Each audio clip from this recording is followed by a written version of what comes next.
I will go figure out how to get $1,000,000 because I know I can pay somebody $100,000 to loan me $1,000,000 until I refinance it. And when I'm doing that, I'm still making the other 300-400 grand.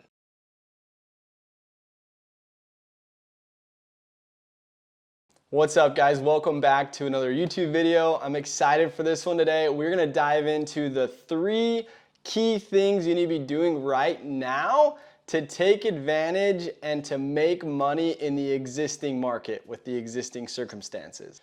Thanks again for tuning in. If you haven't had a chance yet, click the subscribe button, like this video, do whatever helps the YouTube algorithm. I don't know. But thanks so much for finding this and watching this video. Now in this, I'm gonna talk about 3 things that have been on my mind, okay? These are the things that you're probably wondering about when you hear everyone talk and say, hey, this is gonna be the best time to buy real estate that exists, right? Now's the time for investors.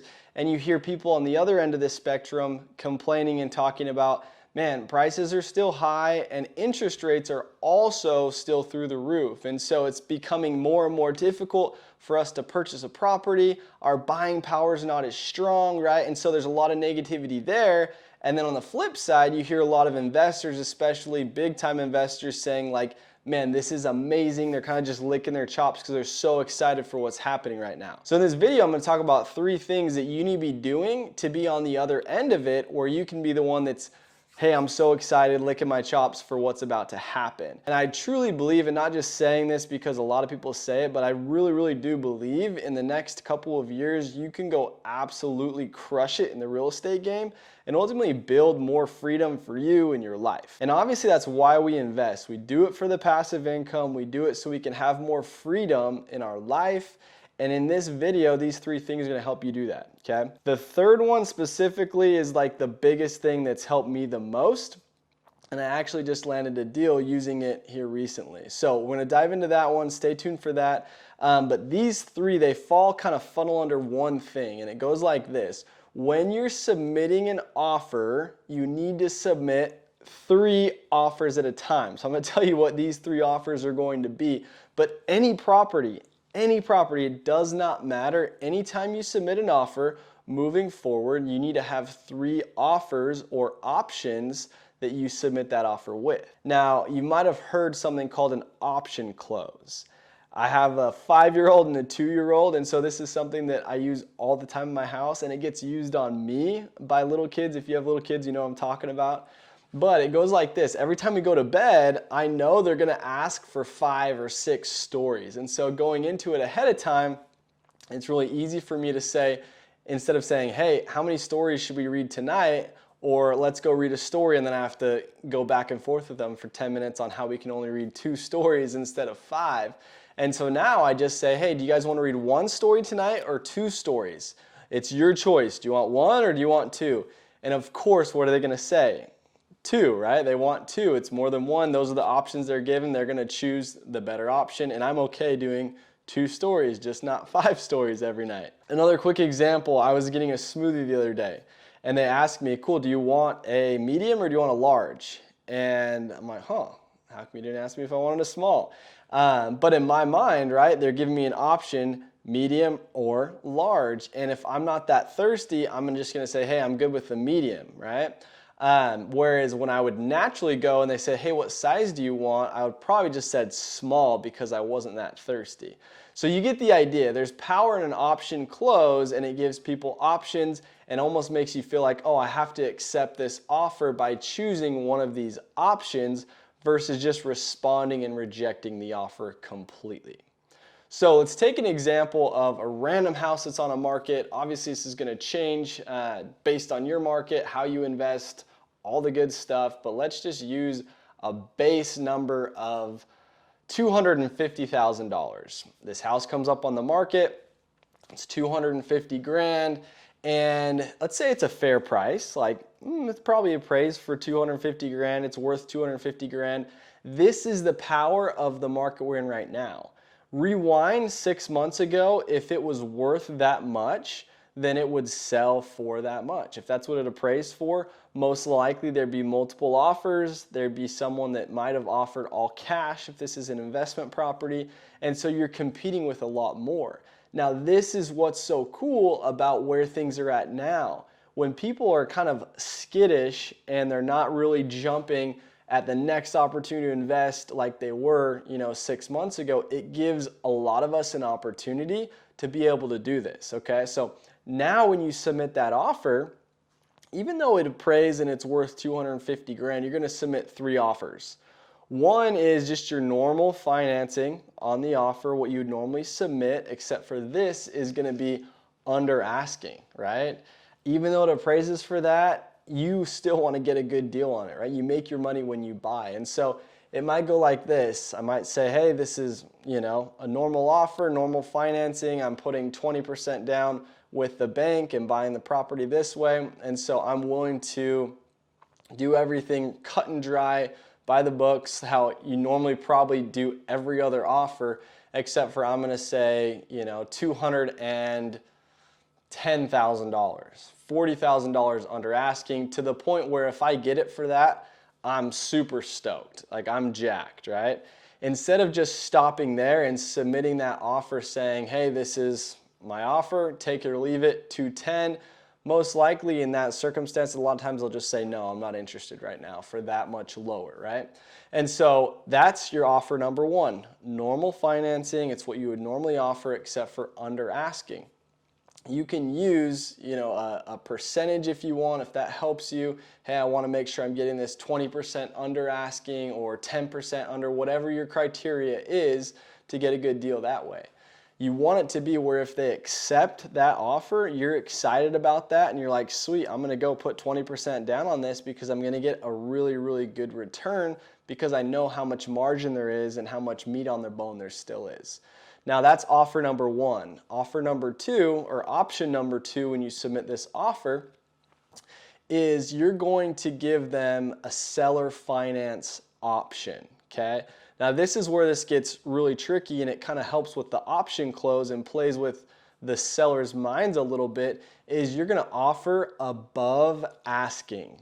Now I know you're like, that's crazy, why would I offer above asking? That doesn't make any sense. Now this seller finance option isn't gonna work with every seller in every scenario.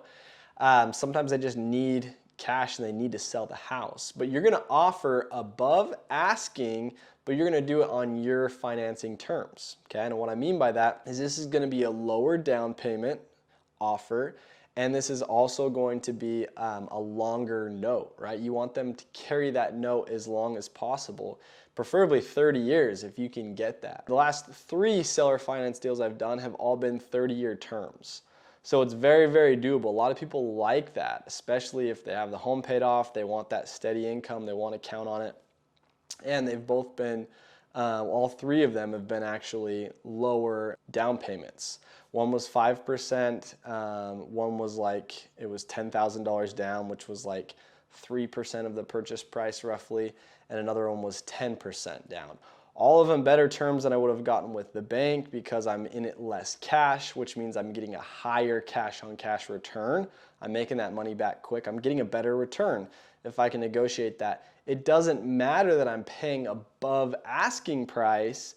I'm still getting a higher return because I'm leveraging my money better and it's still cash flowing. So hopefully that one makes sense for you. If not, we have lots of other videos on seller financing, but that's option number 2. And secretly, I want them to take option number 2. Like I said, ideally, any option they pick, I'm set up to win. So it doesn't really matter, but I love seller finance deals. They just work out really, really well. I like using at least amount of my own cash to get into a deal. So the last house that I purchased, I gave them these 3 options and they chose option number 3, okay? And option number 3 is gonna be an all cash offer. Now you might be thinking, hey Brody, I don't have all this cash. I can't afford that. Like that's a lot of money. Well, guess what? Neither did I in this scenario. They ended up choosing this option that was $1 million all cash. But the house was worth about $1.5 million. So it worked out great, right? I can go figure that out. If I know there's $500,000 of equity in it or $400,000 of equity into this home, I will go figure out how to get $1 million because I know I can pay somebody $100,000 to loan me $1 million until I refinance it. And when I'm doing that, I'm still making the other $300,000-400,000 grand. You know? So these are just numbers. You can plug them into whatever deal you're doing. It doesn't matter. The idea is you start to understand that, hey, I'm giving them a cash offer. In this scenario, it's probably going to be something, you know, like $175,000 cash. You know, the house is worth $250,000. You're willing to get long-term financing on it for $210,000. And maybe you offer them $260,000 if they're willing to sell or finance it to you. Giving them these 3 options that are all win-win-win for you and for them in their situation gives them 3 different options that might appeal to their situation better than others. Option number 3, if they need cash and they need to close really quick, and maybe they're concerned about the house appraising, maybe they just don't want to wait, maybe they're unsure with the market and where it's going, and they don't want to write it down and they're scared, then option number 3 might be the best option for them, right? It's an all cash offer. They're excited. They can close quicker, all of these things. Option number 2, if they own the house outright, even if they don't own it outright, they don't want to pay a lot in capital gains tax when they go to sell this house, or they've loved the idea of having this passive income and they love the idea of that supporting maybe their mortgage on their existing house and knowing that comes in every single month and they don't need a lot of upfront cash right now, then guess what? Option number 2 is going to be the best option for them. They're probably going to choose option number 2, especially if you can make your case that you're a good, strong buyer and all those other things.